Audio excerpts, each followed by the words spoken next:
Any second now. Any millisecond. Here it comes. Any millisecond. Is anyone not ready? Fantastic.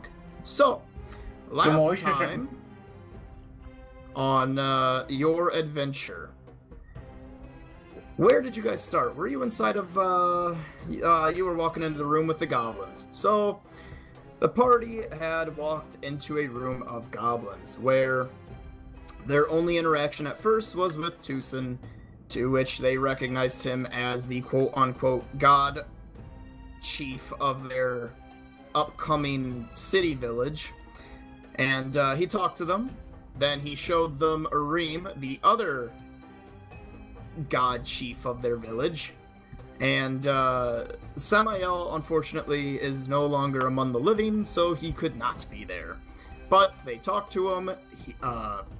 Tucson played Perthros, Zephyr, and Avina off as his attendants, I guess you could say. Lamb just died. No, I didn't. I'm logging out so I can try and fix my dice. Oh, gotcha. Okay. And after talking very briefly with these guys about why they were here and so forth, they promptly left. After they left, the party had looked around this kitchen room and side room and then went back. While Tucson was doing whatever Tucson was doing, the party went and found... What did you guys find? Oh, no, you didn't find anything. Avina, Zephyr, and Perthros were inside of the main room. They heard noise. Avina went to check it out and saw one of the rats had been... Her pet rats had been killed. And started a combat against an ethereal marauder. Once the entire party had been involved, everyone was trying to figure out a way to defeat it, and the ultimate way that you guys had defeated it was that Perthros used himself as bait for Arim's rainbow.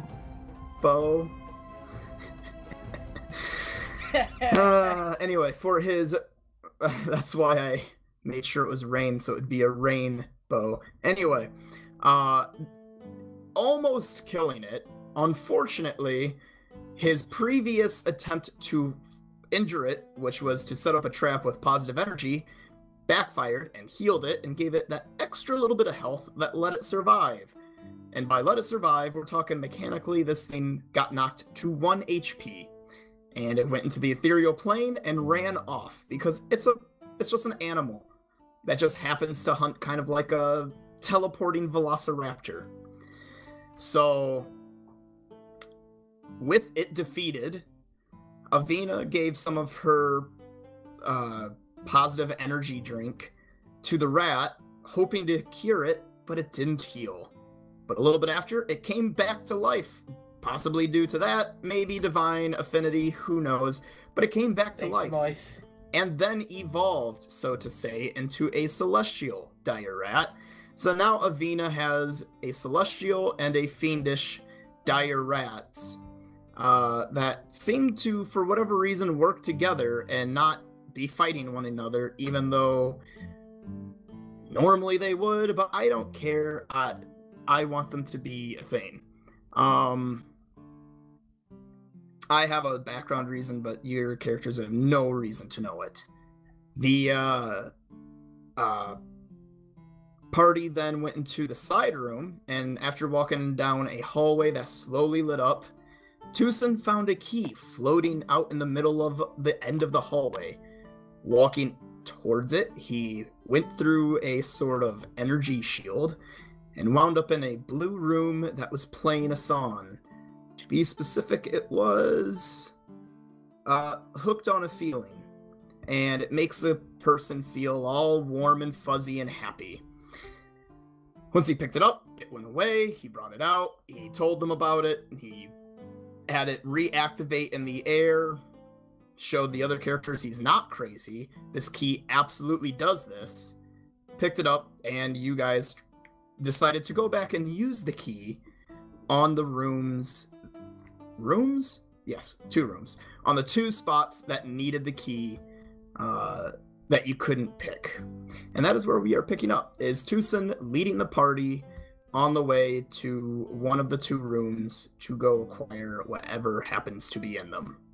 Or maybe fight something. I know, but you don't. I will say, by the way, that Avina did not actually hear the song. Avina didn't. I feel like someone else didn't either. No, the rest of us did. Avina's the only one that didn't. Fair enough. So then, yeah. Avina doesn't know about the whole musical happiness key. But she's key still hooked to on the feeling. happiness. No, she's not hooked on a feeling. She's feeling good. Da-na-na-na-na-na-na. Well, she does have her pet rats, so that's happy.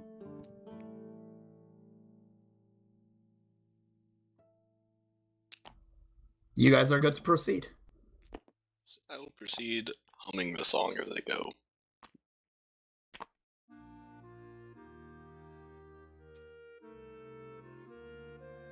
I take a level in Bard so I can reproduce the song and make millions.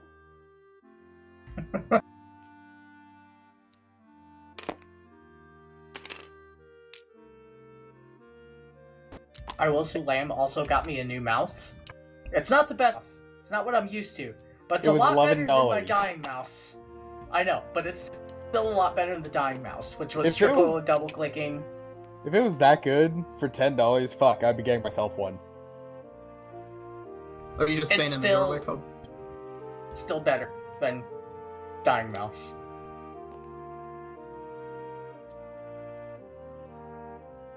I jump out this window. Okay, well, it's not a window. It's a It's a wall tunnel that goes downwards. into like the death hallway. Yeah. Right, into the death hallway. It's a former wall that has become a window. It's a floor-to-ceiling window, and jagged, but it's a window now. Is it a window? I suppose. The craftsman has spoken. Is it now a wind wall? So, Noah, just go ahead and put yourself in front of the door. No, Tate, we don't have Yasuo. Do you use the key? Yes. Well, It doesn't work. Speaking how of do you Yasuo. use the key? I Because you pull- haven't actually examined it. pulled the back of the key and I try and put it in the lock. Okay, you put it in the lock. And I tried to turn. It doesn't turn. After a brief minute, your character notices there is a button. A very, very small button, one you wouldn't have noticed if you hadn't taken a look at it. I push the button. As you push the button, it feels like something mechanical is going on with the key, and the lock on does itself. It's a mechanical key.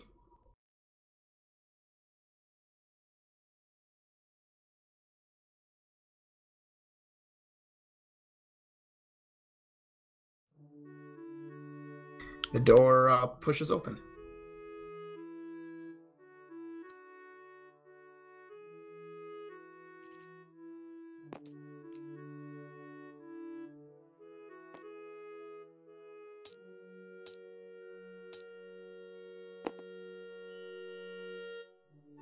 You are greeted by, very clearly, some sort of office. Based on the fact that it's very nice, you would assume this is an untouched by time, but also that is now pure white. Also, I had a missing texture, okay? okay. Same here. Also, you would assume this might be some sort of leader's office. It seems very pristine at some point in time, maybe not anymore, but it does now. Or it did then. Also, there's more couches. Yeah, I more want shit for us to to take. I want to examine the desk. Okay. Roll me a search. So while he's looking at the desk, what is other people doing? Bookshelves. You're looking at bookshelves? Kelp? Attempting to fit in there to look at what I would assume is a clock. Yeah, it's a grandfather clock.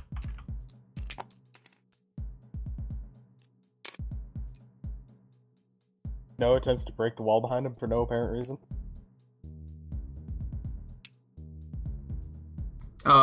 Jared, what are you doing? Searching inside cushions. Okay.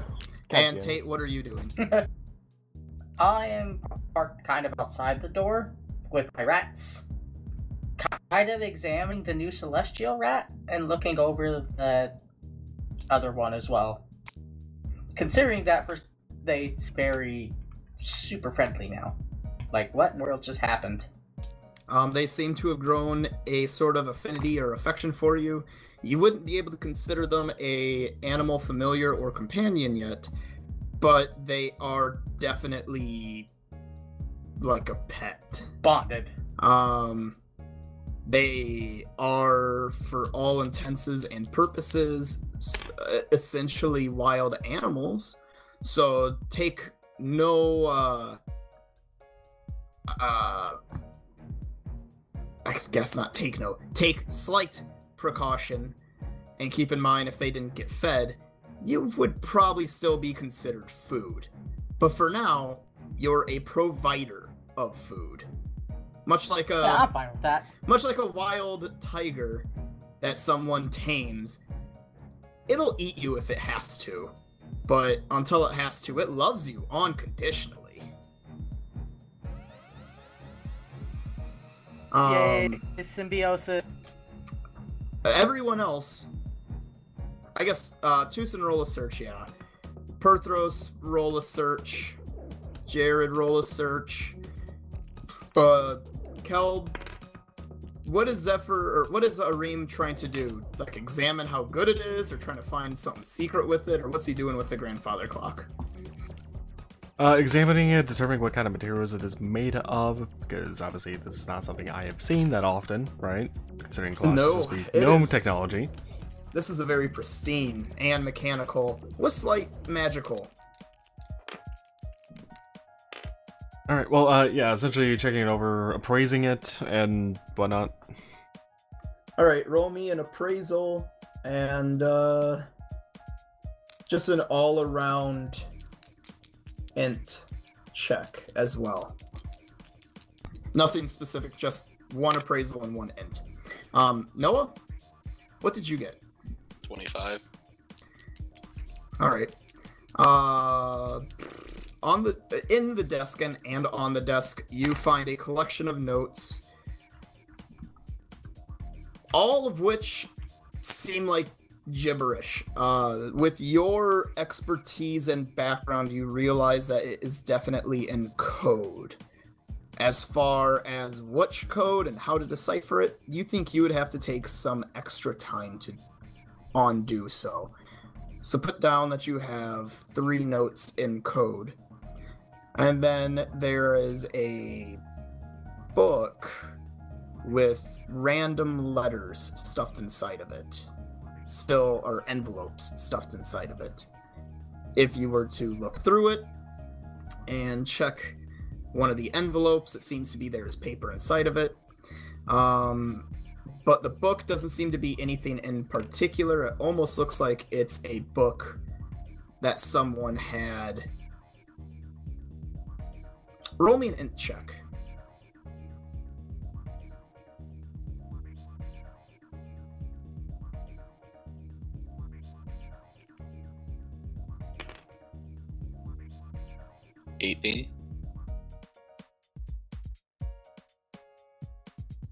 This seems to be an early edition of the guild notes.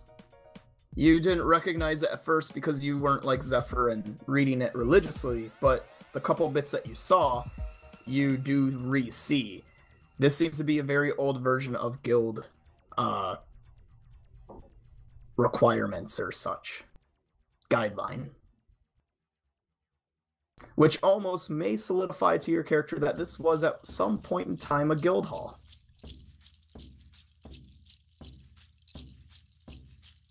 The letters, if you were to take a peek at one, is addressed to Octminos and is from Zenoa.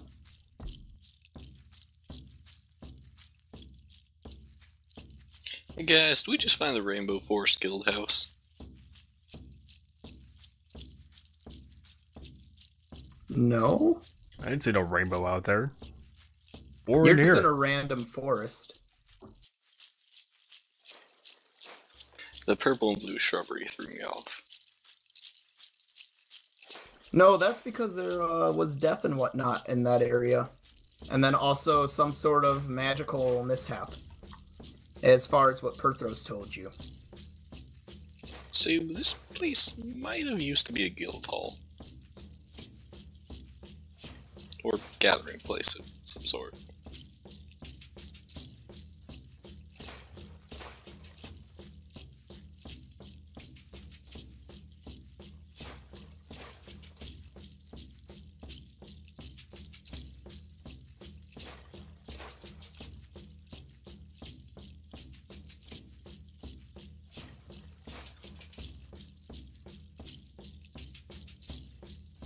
So, Reem, what are you doing with the clock? Waiting for the DM to ask me what my roles were. In character, I should be saying, oh, I'm looking it over. Checking to see what kind of materials may have. See if it's something we may be able to actually take out of here, because it looks interesting. Not sure what Wait, it's for. is today Daylight Savings Day? Yes, it is, Marcus. Oh, I didn't know. Play it by ear. We'll see. Alright.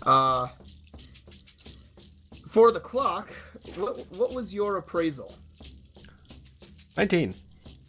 And what was your straight int? Not that high. 7. Okay. As far as the exact material, you're not 100% sure on all of it. As far as how it's working, you really are not that sure. You're pretty sure that you know based on just the little bit that you do personally know, but it seems to break a couple of rules, like there's no power source, like no crankshaft or anything, so really there's nothing to crank this. So how the fuck is it clicking? Because it is still going. As far as its worth, it's a grandfather clock that is magical and mechanical, and in your honest opinion, masterwork. You think this thing is priceless. You aren't sure how much you could sell it for, but to the right buyer, you could probably get a very, very, very nice amount. The thing is going to be, who's going to be wanting a really large thing that tells time? Potentially anyone, but at the same time, potentially no one.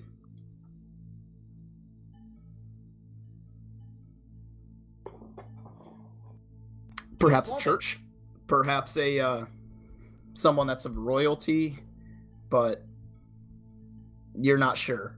The common person, the everyday trader or blacksmith or whatever, you know for a fact they won't be able to spend the money for this.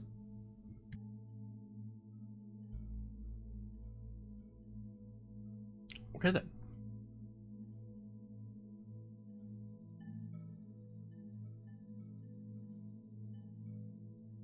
Is it bolted down? No, it's not. But it's big. It goes all the way to almost touching the roof of the room. So carrying wise would be a bitch. But possible. I'm gonna try to move it a few inches to see if it's actually locked in place somehow. Okay. Roll me a strength check. Oh, they're coming. And as you're doing this, Tucson, this is when you looked over and went, "Hey, Reem, what are you doing?" Or however you said, and he said about looking at the clock. This is essentially that moment in time. What did you get? 18.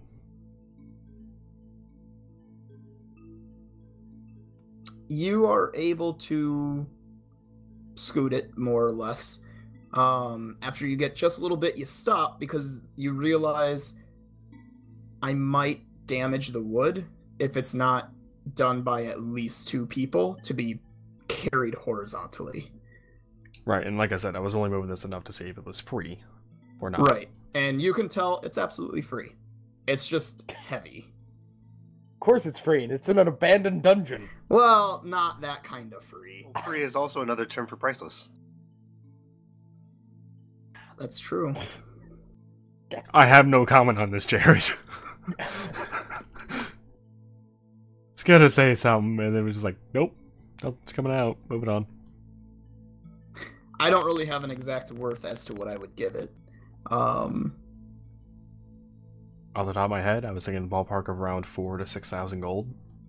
Yeah, that's kind of what I was thinking, except instead of 4 to 6, I was thinking 3 to 7, but that 4 to 6 is in there. But again, it all depends on the buyer and everything else. I mean, realistically, with a good persuasion check, you could theoretically get even more with that. With a bad persuasion check, you could theoretically get less than that. It all depends. I don't see this persuasion anywhere. I see diplomacy. Diplomacy, yeah. I had to give a shit on that one, Marcus. Right, to probably do the same fucking thing. Right, when you play so many different games, they just kind of blend together. If I was a bard, I would make a really shitty joke right now. But I'm not a bard. Anyway, Lamb, what did you get on your roll? So, my night's starting off really good. I got a nat 1. So I got a total of 5. There's a lot of books here. And there's... Somebody delete his dice and replace it. There's a really dusty one, and you get all excited. And you're like, oh my god, this looks like the oldest book here. This probably has the most ancient of information that this room will provide. And you start to pick it up, and you hear Tucson go, so I think this was once a guild hall. And you had glanced over just that sneak peek to look at Tucson as he said this, and when you looked back, you realize the book is falling apart in your hands due to its extreme old age, and it is too late to recover. That book is destroyed. There is other books, though. That's unfortunate. Can I put my book on the remains of the other book? And have that work? Probably not, because it needs to Oh, do you want to try?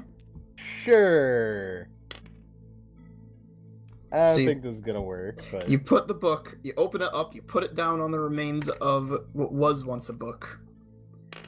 How long do you wait? I'm gonna open it and write, is this recoverable? Before or after putting it on it? After putting it in the dust. Oh, when you pick up the book, God damn it. there is pieces of book and dust just stuck to the pages. Great. After a few moments, you kind of wait, and we'll get back to you in a minute with what happens and what you see. Zephyr, what did you get on your search? 17.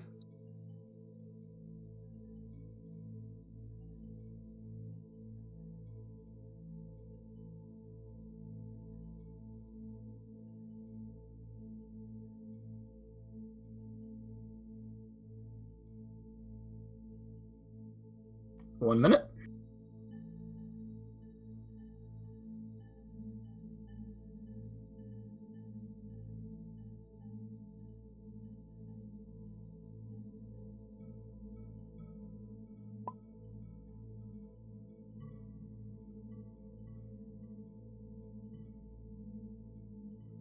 What did I miss out on?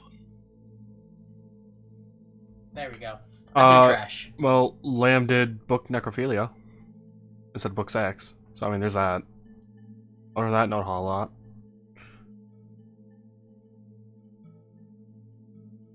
Okay.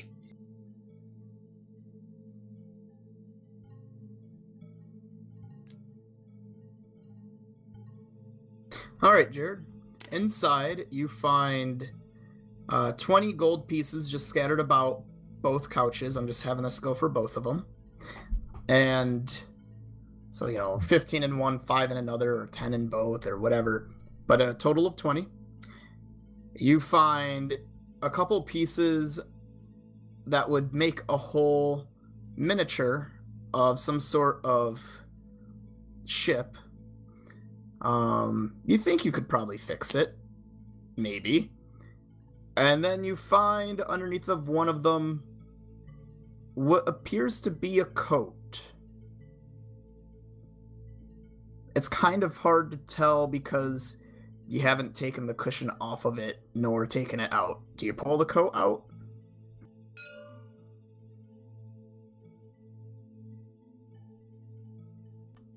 I'm going to try and make sure it's not caught under anything before pulling it out, but yeah, I'll pull it out.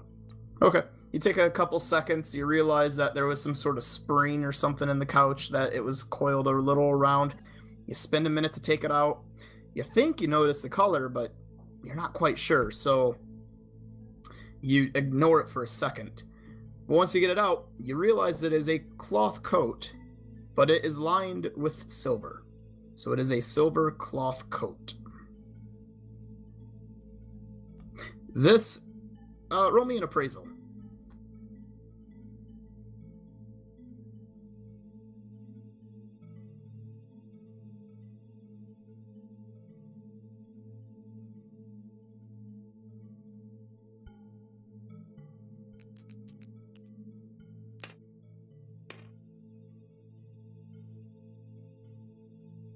$22.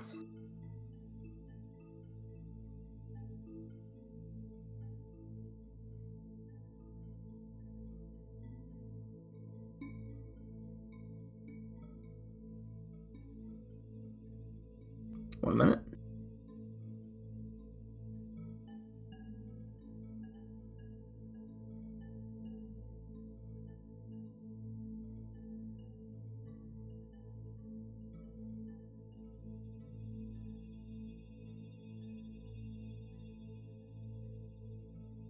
All right. And some point in time through your travels, you have seen a individual of a higher standing, so to say,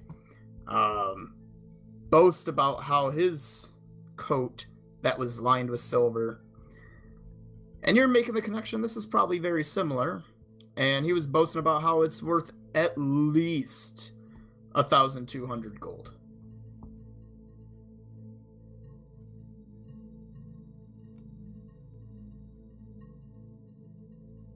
So werewolves not liking it because of its silver aside, it's a very pricey coat.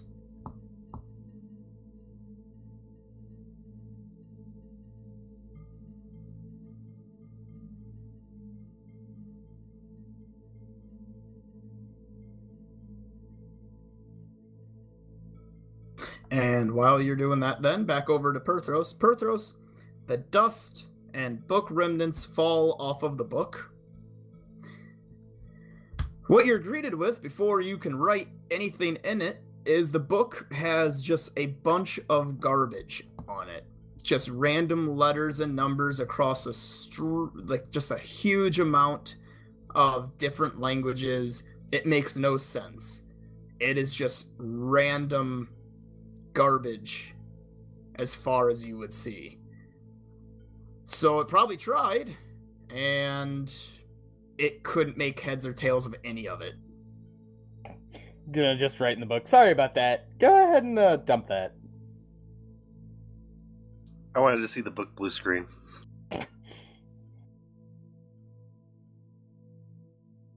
And then I'm gonna go on with the other books. Okay. Do I happen to see any of this? Any of which one? Of him write sorry for the book? You see him writing in the book, but I don't think you see him write sorry in the book.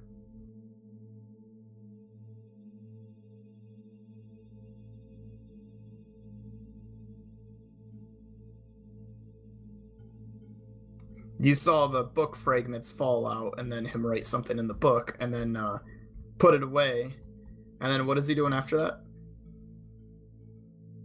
Lamb? What was that? I'm sorry.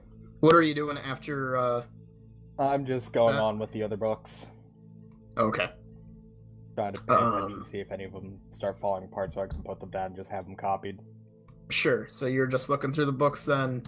While you're doing that, Zephyr, you've gotten done looking through the couches. Tucson, you've gotten done looking through the desk. And Arim, you've gotten done looking at the clock. So what do you guys do?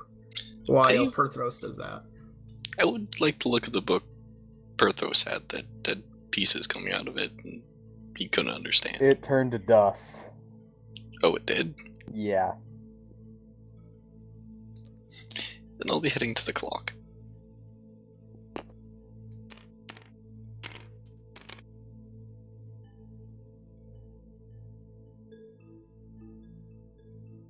Okay, you head over to Arim and the clock. So, Arim, could I take a look at that clock if you're not too busy? Sure, but I'm actually more interested about possibly moving this out of here. After we're done here anyway. One of the things I found was a, encrypted a bit. I'm wondering if he hid something about it inside the clock. I just want to take a quick poke inside and see if there's any paper, levers, weird things in there that don't normally associate with the clock. I can't say I noticed anything when I was inspecting the material types, but you can go ahead and take a look.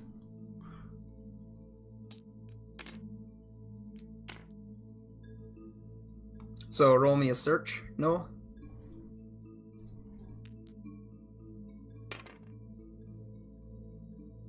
$16. Nothing. It's just a clock. It's a pretty interesting clock, but just a clock. Okay, that's all, Arim.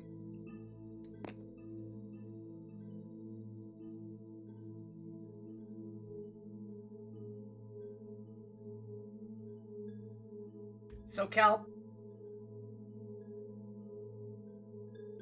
the server might be working now. What are you talking about? We're on the server. Oh wait, I'm talking about another thing, Cheide. TFC. Say that for another time. Okay. Doing D&D at the moment. I'll send you a chat message.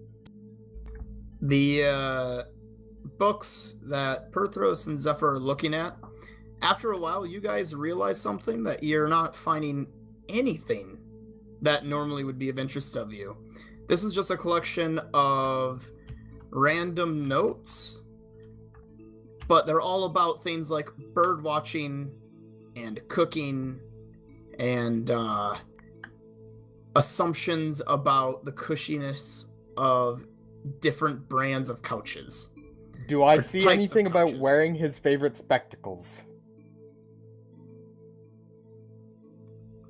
You might. I would probably copy down any of the cooking ones and anything that might have a signature. All of them have a signature, more or less. They, both of you roll me a intelligence check. Yeah. Or wisdom, either one that's higher. Oh, motherfucker, are you serious?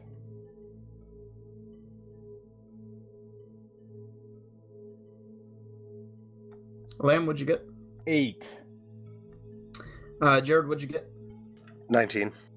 Okay.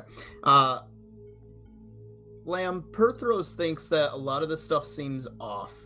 That the cookbooks, for the most part, their recipes are horrible or wrong, along with half of the other stuff, they just seem to be wrong, or at the very least, stupid.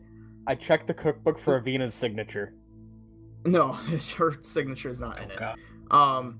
Zephyr, you realize these aren't cookbooks, bird watching, and comparisons between types of couches. These are code.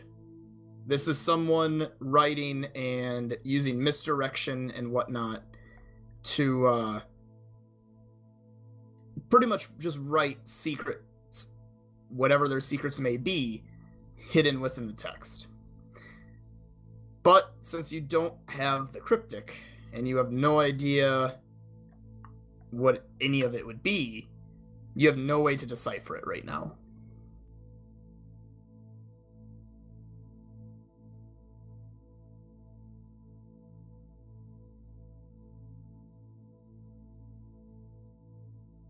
So we're either going to need some sort of key or a lot more time to read these messages because the context is not obvious.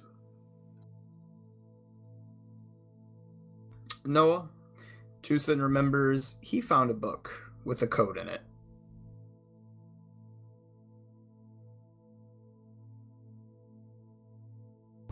I have a book too, Zephyr.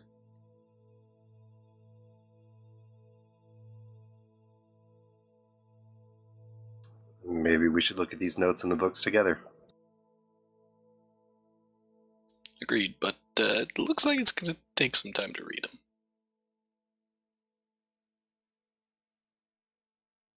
Wait, let me scan the book. Okay, but that book might borrow for something. Making the book blue screen. You put the two books together. You wait for it to read through each page. While all of you are waiting for the books to do their thing, it's going to take roughly, give or take, about 30 minutes based on previous times that it's done it. What does the party do with 30 minutes? What the hell's the hell? 15. You gonna just carry all the books with you in the meantime? Or just hang out here? I can carry books. I'm gonna head back to that one room where the slime was. There's that one door that we couldn't open. Does anyone else want to come with? Sure, I'll come with. Yep. Just tell me when you need me to hand you another book. I can carry these for now. With my And if the rats 11 seem strength hungry, score. I'll probably be like, "Hey, Perthros, do you have any more of those more delicious rations that you carry? The ones with the meats." I don't carry perishable rations. The dried meats. Like the jerked ones. If any, I'm carrying trail rations. If anything, I would be carrying elven rations, which is like, I think mostly bread and fruit. If I was carrying special rations.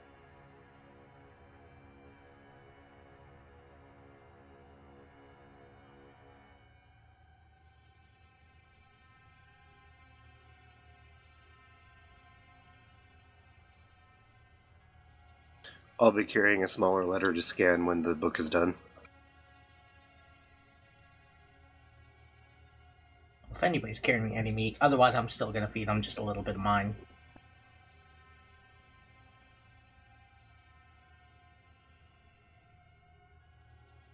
If they get hungry, of course. You could see if the dice make you grow an extra limb and then give them that. No, because then they'd want to eat me. I will now attempt to open the door by putting the key in and pressing the button. And just like last time, it opens. You open the door, and you're greeted with nothing. There's just a torch in there. This seems odd. I'm gonna look around for things.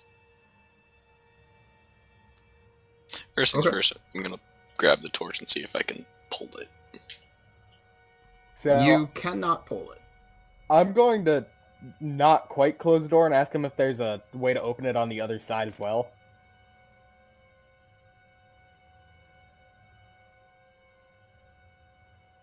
Is there? Yes. Alright, I'm going to close the door.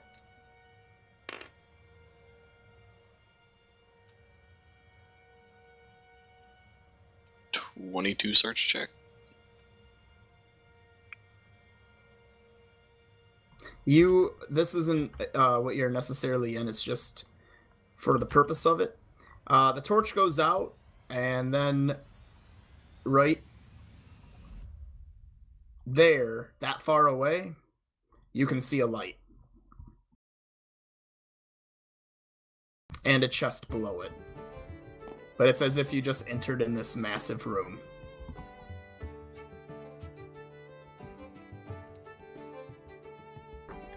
You cannot see what you're walking on. It is pitch black except for a chest that seems to be sitting on pitch black with a torch above it that happens to be hanging from what appears to be pitch black.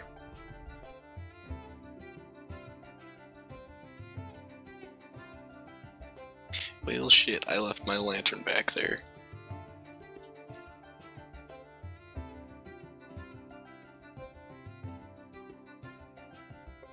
If you glance behind you, well, you notice that you can still see yourself as well. And if you glance behind you, you can see a door that, again, appears to be in pitch black. Like you could walk around it.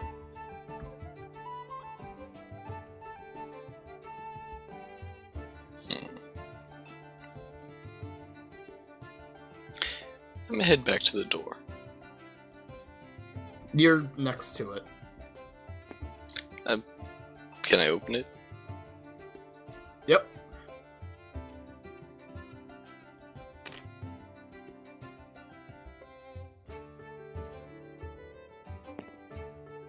Turn around, you open the door, you're greeted by looking at a ream. If you glance behind you, you're just inside of that little cubby hole.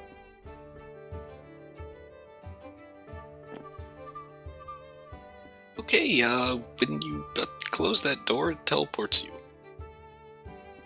to a place of lots of darkness.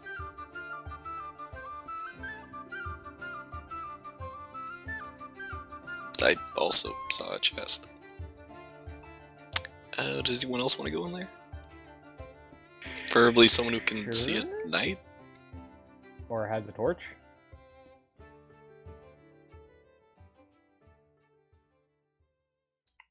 Sure. I mean, I wouldn't mind it. I would say either Zephyr or I, because I forgot can to see mention, mundane traps. And I to can see all of magical you traps. guys, it was essentially the instant Perthros closed the door is when Tucson opened the door. So to him, looking around, as far as you're aware, he's bullshitting you, and he just didn't want the door shut behind him. It was literally instantaneous. It's like click, click. I know Well, you're scared of locks, or Hold on. What Don't like position was he? locks, but- What position was he in when I closed the door?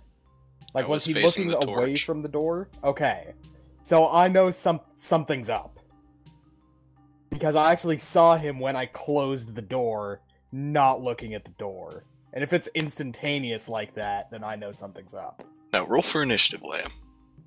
Shit.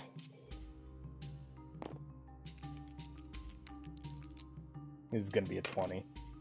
No, it's an 11.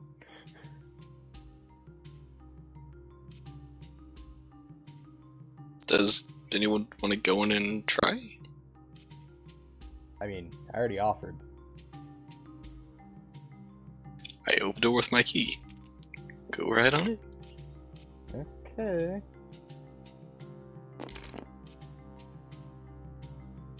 Door is shut behind him. Mm-hmm. Don't know how I like being in the closet. Did you give him the key? No. Okay. Oh, Door shit. closes behind you. It's just a room. A very, very, very small room. So I'm gonna turn back around and knock on the door.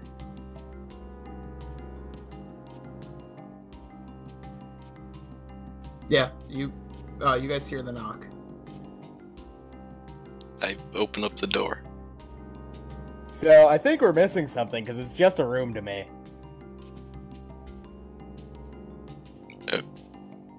Okay. Step out. I swear I'm not crazy. No, I believe you. I'm gonna open the door and go back in. I think this place is making him crazy, Perthros. You don't have to make sure you fall in there. We know you're in there. Actually, hold on. Step back out of the room for a sec. I'm gonna go over here and cast Detect Magic while the door's open. Okay. You concentrate for a few moments, and yeah, there is some magic going on in there. It seems to be emanating from the door, from the torch, and then there almost seems to be some sort of magical aura pulling towards Arim. Or, Tucson. Yeah, okay, something's up with this thing. It's pulling towards you for some reason.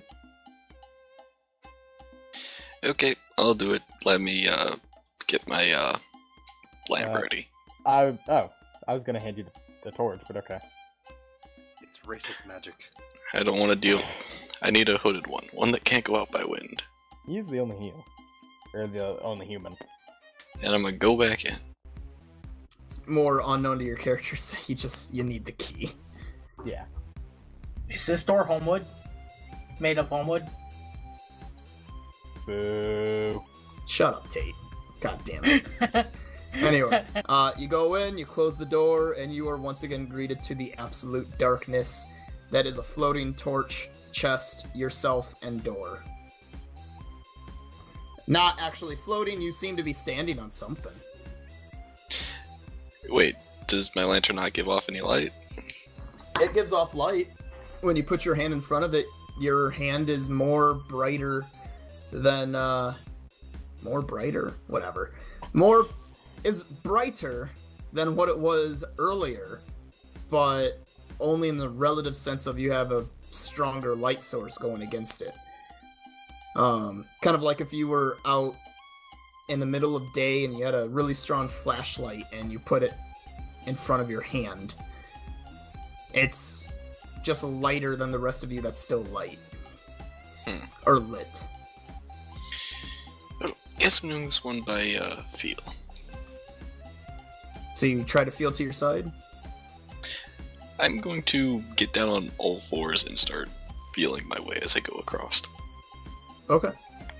You get to hear. You're still good. Do you want to keep going? Yes. Want to keep going? Can I see that I'm getting closer? Yeah. Yes. And you're right in front of the chest.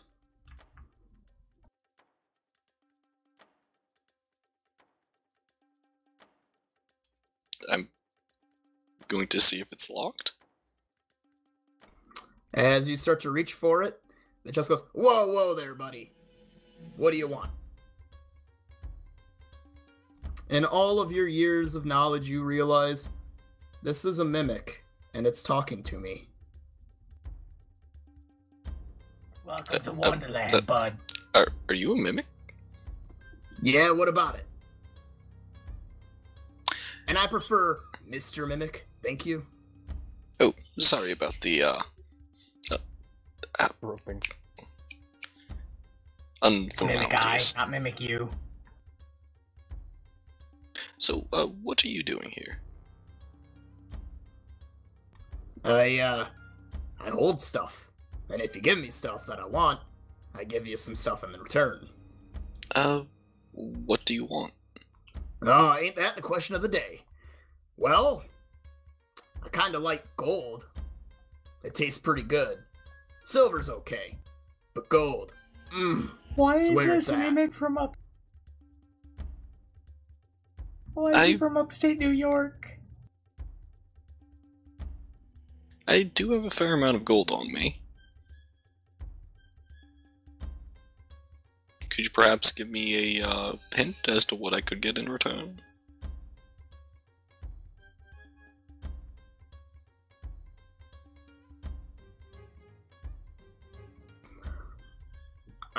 Listen, bud. That's not how this works. Okay. I have very direct orders from Mr. Octomenos himself that this is like a surprise. Yes, I see. I've worked with Dr. Munoz before, so I think I get Doctor. where he's going with this. Yeah, Dr. Menos. quite the asshole. He's kind of fun sometimes. Gave my friend a wand that caused him to summon a swarm a few Actually, times. that was Gnome. I get those two mixed up, okay? Well, I mean, yeah, that's fair. They are both avatars of Metweo, so I mean, it makes sense to get them mixed up anyway. Okay, so I'm gonna count out 200 gold. So, do I just, like, give this to you? Do I have to put it somewhere? The chest opens up. It looks like it's a bottomless pit of flesh, essentially. But then a ton comes out, and almost in like a hand gesture, waits for you to put the gold onto the ton. I put it on the tongue. Alright. Ton goes in, closes his mouth. You give him a minute. And out pops. I want you to roll me a d10.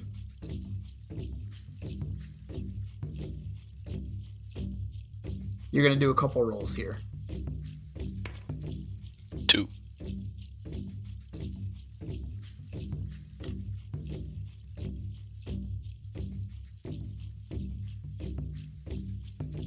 What'd you get?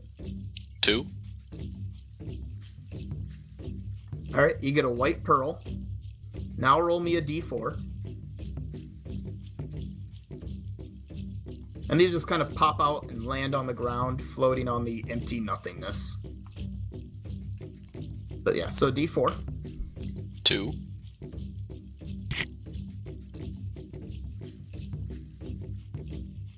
You get a statue of a gnomish king made of red-brown spinel. Roll me a d6.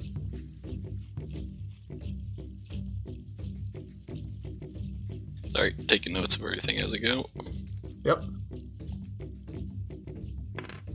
2 again. That's a empty backpack. And one more d10. This is the last one. Can it be something special if I get another 2? No. So you said D10? Yep.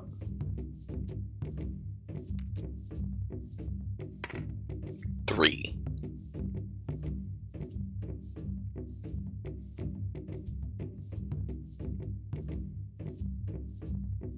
Alright, out pops a scroll. With some sort of emblem on it.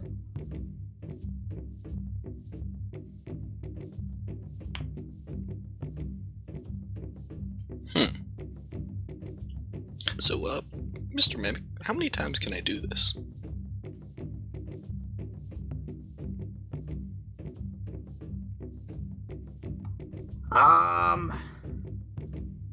You know what, kid? I'm kind of hungry. I'll give you another chance. If you don't like your gifts. No, I'm just thinking if I could get a gift for everybody in my group. Maybe 2. Because the door doesn't seem to let them in here. Did they have a key? Oh, that's what it is. You lot are a little special, aren't you? What a rude boy. That's right. He's a mimic from New York. What do you expect? Yeah, Who was created by Octomenos, more or less. Like, come on now. yeah, we're a little special, but we got money. And see, Oh, so that's your the big reason I managers. like you, kid. You got what I want. 300 this time. Okay. Once again, the whole thing with the ton happens. Let me just make the new generator here for 300.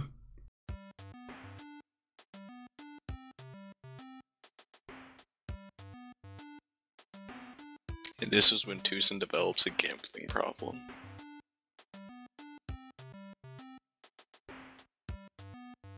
Maybe it'll solve the locked door dilemma.